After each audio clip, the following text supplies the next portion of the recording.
Hola, soy Fernando Fraquelli. Comenzamos Idas y Vueltas, una charla con los protagonistas del Congreso. Nos cuentan sus proyectos, sus propuestas y su tarea legislativa. Idas y Vueltas, por aquí, por BCN Radio.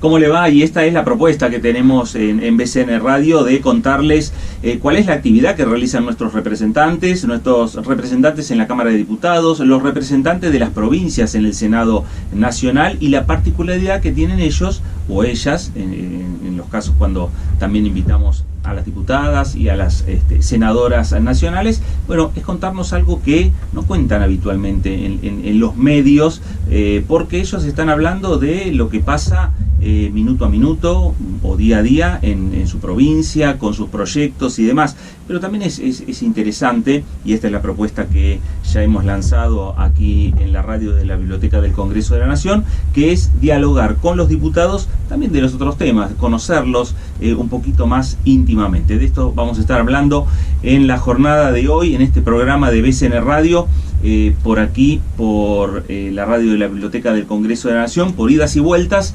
que vamos a presentar enseguida a nuestro invitado del día de hoy.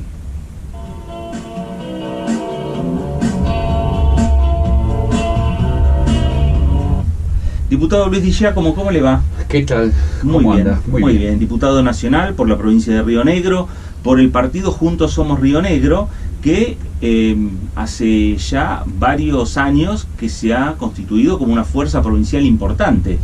Sí, nosotros estamos en el gobierno de la provincia desde el 2011. En realidad, como partido quedamos conformados formal y oficialmente a partir del 2014-2015, o sea, somos un partido nuevo, podemos decirlo. En un principio, inclusive el nombre, cuando nosotros decidimos esto de Juntos Somos Río Negro, todavía no estaban los juntos que hoy parece de moda, ¿no? Los Juntos por el Cambio, el Cambiemos y todo este tipo de cosas. Hoy por ahí se produce alguna confusión respecto de esto y por esto lo aclaramos. Somos un partido provincial, estamos gobernando la provincia ya por tercer periodo. Nuestro origen, digamos, desde el punto de vista de dónde provenimos en la militancia, yo digo que tanto el gobernador, el exgobernador, actual senador Alberto Beretigné, que es el presidente del partido, como yo, venimos hace ya 40 largos años haciendo política. Con los inicios de la democracia, trabajamos y armamos y construimos a partir del partido intransigente, el partido del doctor Allende. En ese momento, inclusive con el tiempo tuvimos la posibilidad de dirigir la comuna de Chipoleti, la intendencia de Chipoleti, la ciudad de Chipoleti. Y con el tiempo después siempre tuvimos como proyecto el armado de un partido provincial.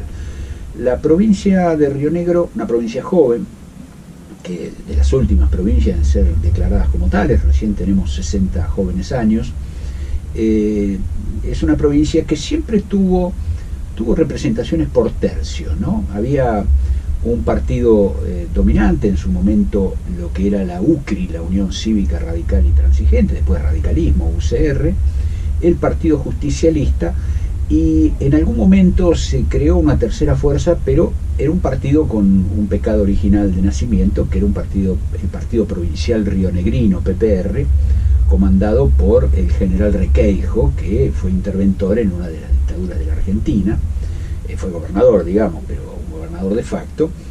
Y este partido tenía una representación, llegó a tener un número importante de diputados, pero se fue diluyendo después con el tiempo. Pero nosotros veíamos que la posibilidad de la representación provincial era una realidad en una provincia que, como provincia joven y yo diría aluvional, porque se fue conformando su población, por supuesto estaban los pobladores originarios, pero después se conformando con las distintas olas migratorias. Primero las olas migratorias que, como en todo el país, vienen o vinieron de Europa fundamentalmente, ¿no es cierto?, de los distintos países, de Chile también como país vecino y como muy importante la influencia y la afluencia de migrantes de cuando era Chile pobre y nosotros éramos ricos,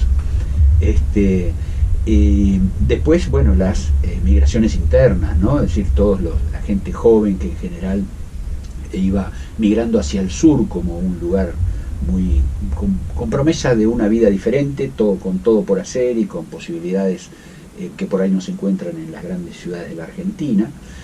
Y veíamos que el problema que teníamos como provincia era que, a diferencia de Neuquén, que fue conformando una identidad neuquina, ¿no? Muy fuerte, un sentimiento de identidad única, que mucho tenía que ver con la conformación demográfica, en el sentido que Neuquén está fundamentalmente concentrada a través de su capital, que es Neuquén. Después tenés en San Martín de los Andes, Junín, La Angostura y el norte neuquino, pero como importante, vamos a decir así, el nucleamiento es el nucleamiento de capital. La provincia de Río Negro tiene otra característica, tiene múltiples actividades y economías regionales, microeconomías regionales. Tenés una zona andina, una comarca andina, donde está Bariloche, Bolsón, están los valles, el Alto Valle del Río Negro, con todo su desarrollo productivo fundamentalmente, lo que se llamaba la línea sur, porque era la línea por donde iba el ferrocarril, el que venía de Constitución y llegaba a Bariloche, iba por esa línea sur, que transcurre por toda la meseta. Entonces toda esta zona de la región sur de la meseta, la más despoblada, la más árida. Después te vas a encontrar el Valle Medio, es otro de los valles del Río Negro, y finalmente el Valle Inferior, donde está instalada la capital, digamos, que se considera como capital emblemática de la Patagonia, que es Viedma, ¿no es cierto? Claro. Entonces las regiones son muy diferentes, las economías muy diferentes, y no había en la provincia, y todavía está en construcción, esta identidad rionegrina. Era una suma de localismos. El barilochense se relacionaba directamente con Buenos Aires, no tenía intervención en la provincia.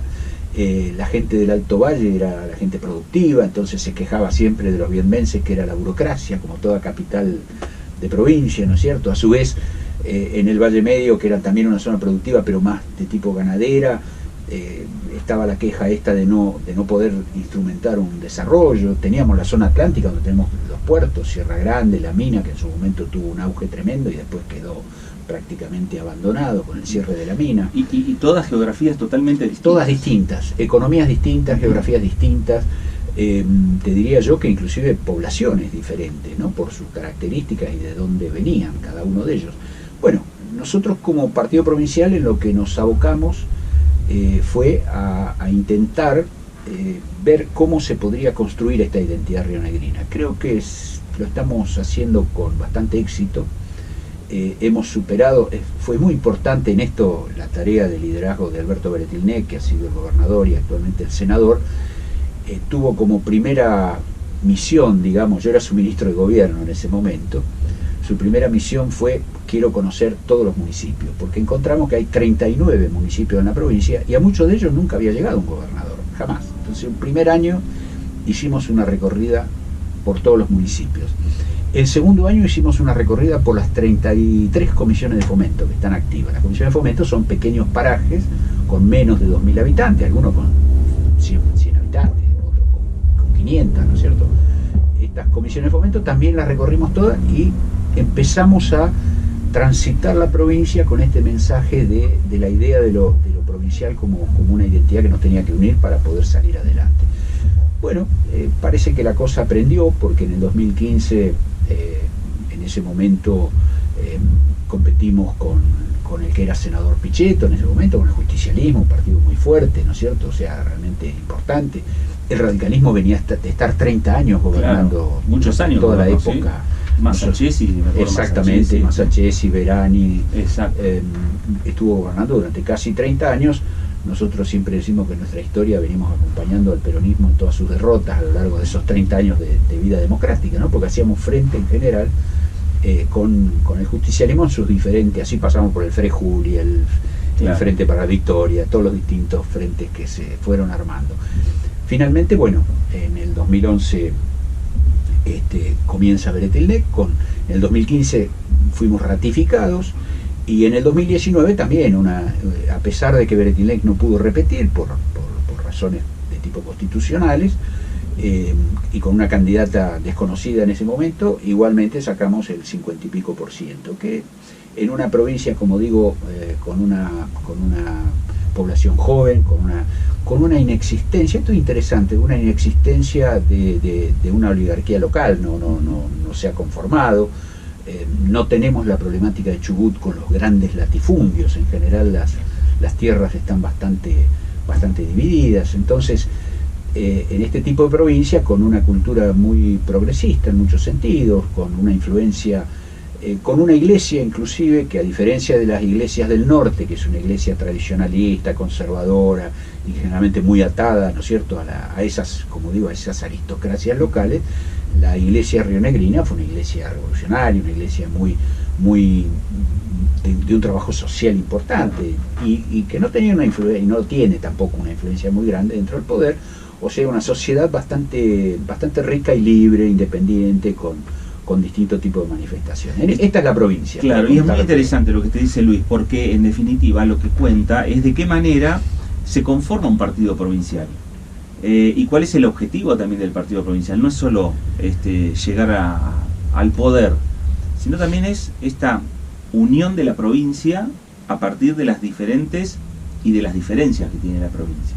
Y sí, y los diferentes intereses, porque de repente los intereses que tienen que ver con la comarca andina tienen que ver fundamentalmente con el turismo, con ser un centro de alto desarrollo tecnológico, por ejemplo, muy poco dependiente, con una actividad privada realmente muy importante, muy poco dependiente de cuestiones por ahí de tipo estatales, aunque ahora con el desarrollo de la industria satelital y de lo que estamos desarrollando como un parque tecnológico industrial, realmente hay una clara unión entre una multiplicidad de pequeñas empresas que giran alrededor de estos emprendimientos que tienen que ver con construir satélites, que tienen que ver con la radarización de toda la Argentina, que tienen que ver con la cuestión nuclear y el desarrollo nuclear que conjuntamente con la CONEA se viene haciendo.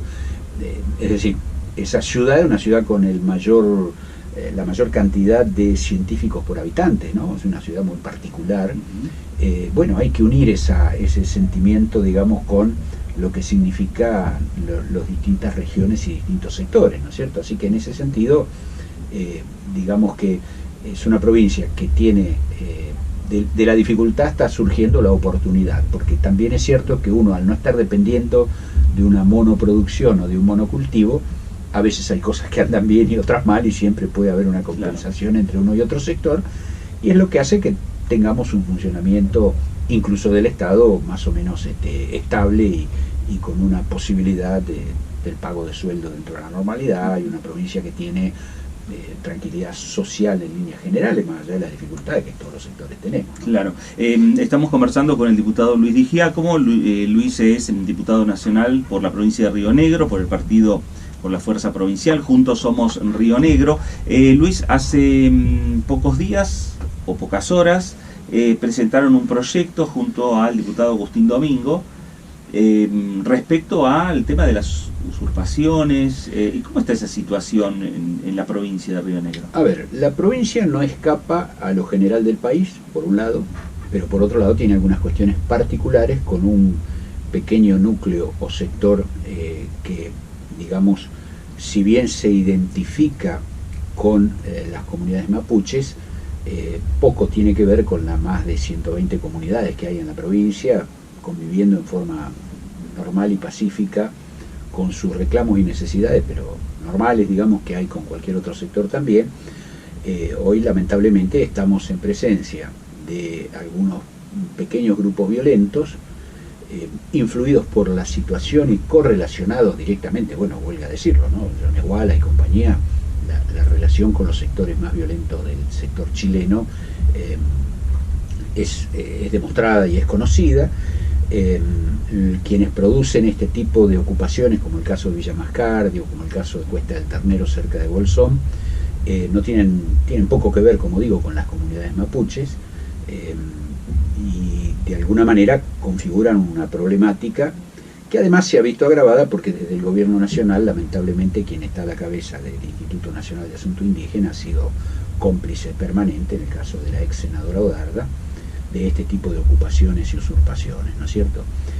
Creo que en esto hay que tener una política clara, no hay que confundir las dos cosas, por eso siempre señalamos cuando algún mensaje para mi gusto muy de derecha o para mi gusto desconocedor de la realidad, dice que los mapuches son chilenos, que esto no es así. O sea, estas comunidades viven hace más de 100 años en la Argentina. El tema del origen en Chile y Argentina y el pasaje de uno y al otro lado de la cordillera fue un elemento habitual, digamos, que tenía que ver también con el comercio.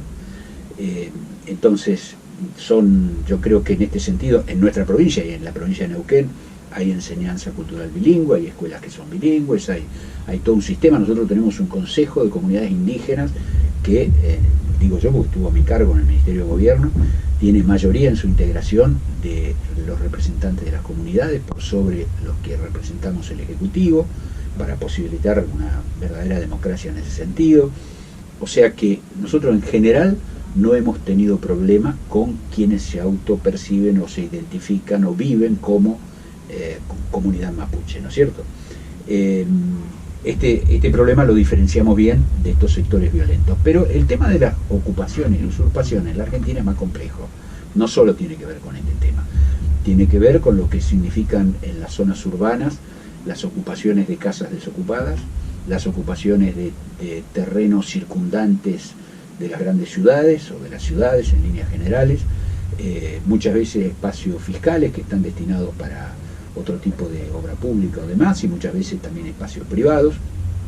Y lo que nosotros vemos es que hay una dinámica en estas situaciones, que es que si la justicia actúa siguiendo los pasos que hasta ahora son los normales de la justicia, es decir, si a usted le ocupan la casa, usted tiene que ir a hacer la denuncia, entonces se abre una instancia judicial.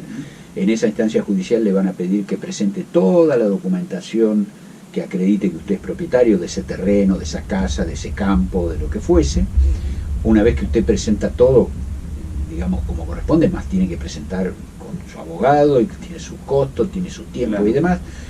La justicia lo que hace es dar vista, como se dice habitualmente, a las partes. Entonces llaman al sector denunciado, le piden que presente por qué están ahí o cómo vienen. En muchos casos se hace la presentación de documentación apócrifa de falsos contratos, o decir, no, yo alquilé de buena fe, o yo lo compré de buena fe, ¿quién se lo vendió? Y me lo vendió tal persona, que por supuesto es inubicable. Claro.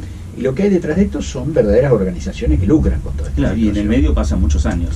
En el medio pasa el tiempo. Claro. Si era una casa, la casa termina destruida cuando alguna vez se decide que hay que devolverla.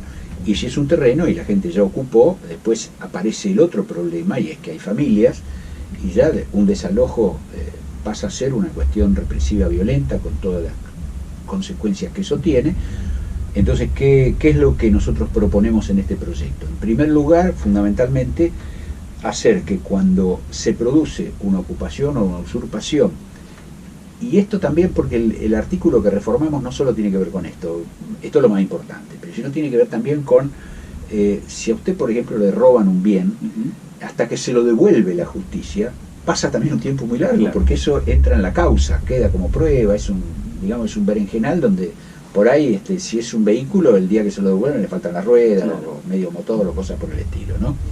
Entonces, también nosotros decimos, cuando se produce una situación de robo de un bien mueble, un bien registrable, un bien inmueble, etcétera, etcétera, el juez queda habilitado para su devolución inmediata una vez que está demostrado la propiedad, sin perjuicio de proseguir la causa, porque después puede haber una causa en la cual se justifique, claro, digamos, que hay un conflicto, que en realidad fue vendido, no fue vendido, fue alquilado, etcétera, etcétera. O sea, garantizamos el derecho de las partes, pero fundamentalmente lo que ponemos como novedoso es que el juez, en forma inmediata, 24, 48, 72 horas, una vez que le presentan la documentación correspondiente, tiene que restituir ese bien al propietario, a la víctima en este caso, ¿no es cierto? Este sería el elemento central, que es la reforma del artículo 23. Y después reformulamos el artículo 181, que tiene que ver con una elevación de pena, fundamentalmente cuando se demuestra que detrás de esto hay una organización, cuando se demuestra que detrás de esto hay o falsas premisas de ocupaciones ancestrales,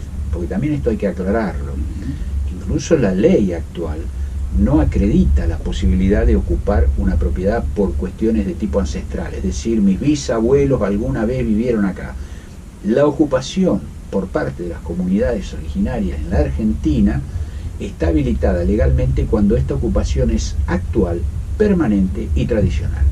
O sea, no ancestral, claro, porque lo ancestral es prácticamente indemostrable, donde además ha habido toda una serie de cuestiones que hoy, digamos, el ordenamiento legal, cuando alguien viene y presenta todos sus papeles como corresponde, así que esto no puede ser vuelto hacia atrás, ¿no es cierto? Así que bueno, este es el proyecto, digamos, que hemos presentado hace 10 días, creo, más o menos. Bueno, y a ver, para que avance ese proyecto tiene que construir mayorías y tiene que construir consensos. Y los bloques menores de la Cámara de Diputados, como es el bloque de Juntos Somos Río Negro, como está la radiografía, digamos, de la Cámara Baja, tiene mucha fuerza. A ver, no tenemos la fuerza necesaria como para imponer de motu propio, como se dice, claro, un proyecto, pero por ejemplo, el caso de la ley de alquileres, que la gente está esperando que pase algo con esto, es decir, obviamente hay intereses sectoriales diferenciados, por lo tanto hay quienes esperan una cosa y quienes esperan otra. En líneas generales, nosotros estamos de acuerdo con que esta ley de alquileres no ha servido a los fines para los cuales fue hecha, que por lo tanto debe ser modificada. Entonces, en esto de nuevo hay posicionamientos que son extremos. Hay algunos proyectos del oficialismo que hablan una vez más de la generación y creación de institutos, etcétera, etcétera, del alquiler, una serie de, incluso de cuestiones de subsidios y demás, que son bastante, digamos, poco cumplibles. Fíjese que de la ley de alquileres que está vigente, sí, hay toda una parte muy positiva, muy útil, que tiene que ver justamente con la posibilidad de que el Estado intervenga, ¿no es cierto?, facilitando, ayudando, subsidiando. Eso no se ha cumplido en absoluto. Pero sí se ha cumplido lo que tiene que ver con la prolongación de los años de contrato, claro, sí se ha cumplido con lo que tiene que ver, digamos, con el tema del aumento una vez al año, y esto ha hecho que muchos propietarios en un país donde, digamos, podemos decir o creemos o sabemos que hay una enorme cantidad de propietarios que son propietarios de 2, 3 departamentos que tienen, digamos, en un país donde la jubilación no existe, en especial para aquel que es un profesional o para aquel que ha tenido un comercio, que tiene aporte como autónomo, la jubilación es una miseria total. En general la jubilación es 1 o 2 departamentos, una casa a la cual alquila, una cosa por el estilo. El propietario, frente a este tipo de cosas que hacen que hoy sea verdaderamente en esta cuestión inclusive inflacionaria que tenemos en la Argentina, se ha retraído el mercado y no ofrecen vivienda en alquiler, con lo cual se elevan los costos todavía, o en su defecto ya se las alquilan a un precio tan grande en ese primer contrato que ya se están atajando de la supuesta inflación que va a haber durante el año que sigue. Claro. Así que en realidad resultado negativo. Nosotros buscamos un intermedio entre estas posiciones extremas del oficialismo por un lado y de ciertos sectores liberales de Juntos por el Cambio que querían libertad total y absoluta en la cual el Estado no tenga nada que ver. Nosotros dijimos, no, como acá hay dos partes, hay una parte que es más débil que la otra, el Estado tiene que estar presente. Por ejemplo, fundamentalmente tiene que estar presente en lo que hace a las cuestiones de regulación de toda la actividad de los intermediarios. Ahí yo considero que es lo que se tiene que evitar esto. Que, digamos, las inmobiliarias tienen que tener en claro que tienen que tener su ganancia, pero tienen que tener los límites a todo esto, y no que de repente sean los que más ganan con todo esto. Entonces, estamos acordando con otros sectores como el Bloque Federal y como importantes sectores también dentro de Juntos por el Cambio, un proyecto. Lamentablemente no se ha podido llegar a un dictamen único, claro, para llevarlo a la Cámara. Cuando hemos llevado boleta única y nos pusimos todos de acuerdo, pudo hacerse una sesión y se pudo llevar esto a la Cámara, ¿no es cierto? Bueno, Luis, hablamos de los proyectos, hablamos un poco de la provincia de Río Negro. Estos últimos minutos que tenemos de programa, quiero preguntarle cómo es el fin de semana del diputado Luis Di Giacomo. Bueno, aprovecha para estudiar, aprovecha para analizar, aprovecha, bueno, obviamente aprovecha a la familia.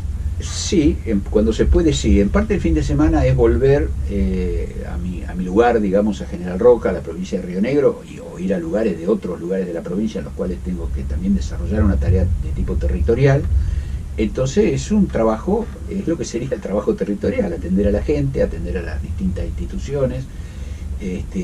Así que en líneas generales, digamos, no varía mucho de cuando yo estaba en mi actividad privada, que en general siempre tuve como algo normal el trabajar bastante, incluso los fines de semana, porque yo soy de la época que los médicos iban a la casa de la gente, a los especialistas, y que atendíamos los fines de semana. Ahora veo que lamentablemente,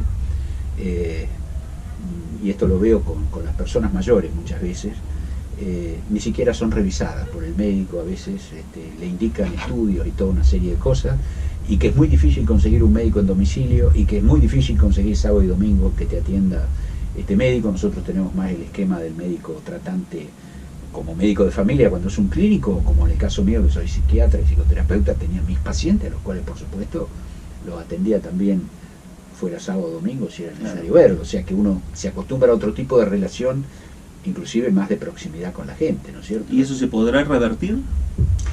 Y yo veo que es una situación difícil porque de alguna manera se ha proletarizado el trabajo, ¿no? Es decir, hay mucho, digamos, el ejercicio, vamos a llamarle, de la profesión en esta relación individual médico-paciente ha quedado en manos de por ahí grandes corporaciones o situaciones en las cuales no hay una posibilidad de elección del médico de cabecera, salvo el que tenga plata para pagarlo, ¿no? O que vaya o que concurra a la salud pública. Pero también se da esto de que hoy no tenemos suficiente cantidad de médicos en el país. Nosotros lamentablemente en la provincia, por ejemplo, hay ciudades grandes que no tienen guardia de pediatría, salvo en el hospital, porque después no hay pediatras suficientes, no tenemos oncología pediátrica, ¿no? O sea, hay varias especialidades que en el país han quedado bastante huérfanas, y hoy también las urgencias económicas hacen de que a muchos médicos les conviene, apenas se reciben, ir a hacer trabajos que les reditúan muy bien, pero que no los forman o no los capacitan en lo que de repente, si tenés que hacer una capacitación, después de recibirte tenés que estar por lo menos 10 años más. Claro, y se vio mucho el tema de la salud en épocas de pandemia, la falta de enfermeros, de enfermeros terapistas. Bueno, ese es un tema, hay un proyecto muy interesante que la otra vez estuvimos ya discutiendo, que creo que hay que llevarlo adelante, hay que profesionalizar y de alguna manera impulsar la formación de nuevos enfermeros. Creo que ya hoy no hablamos de auxiliares de la medicina, sino de un equipo de salud en el cual todos tenemos distintas funciones, pero todos tenemos que estar, ¿no?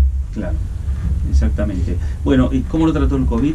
¿Tuvo momentos complicados? Tuve mal, sí, tuve bastante mal. Tuve un mes internado, en condiciones bastante terribles, pero lo superamos. Me costó casi un año del famoso post-COVID, donde uno tiene todo, parece que hubiera envejecido 15 años.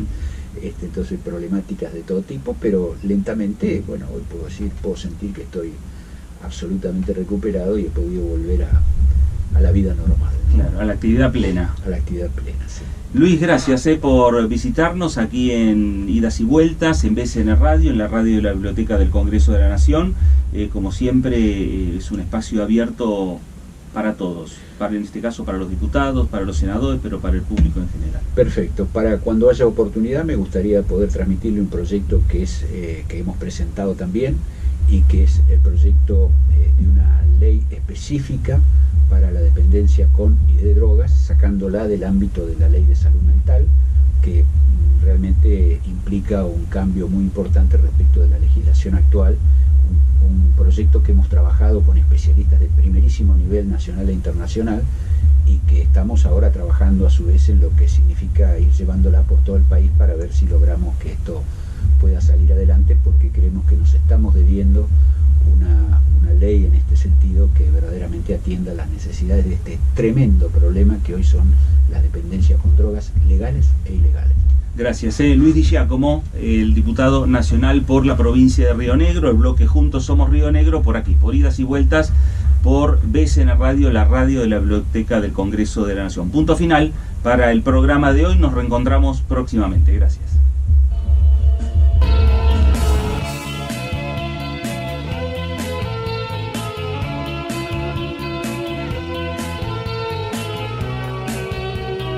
Programa producido por la Subdirección de Prensa y Difusión de la Biblioteca del Congreso de la Nación.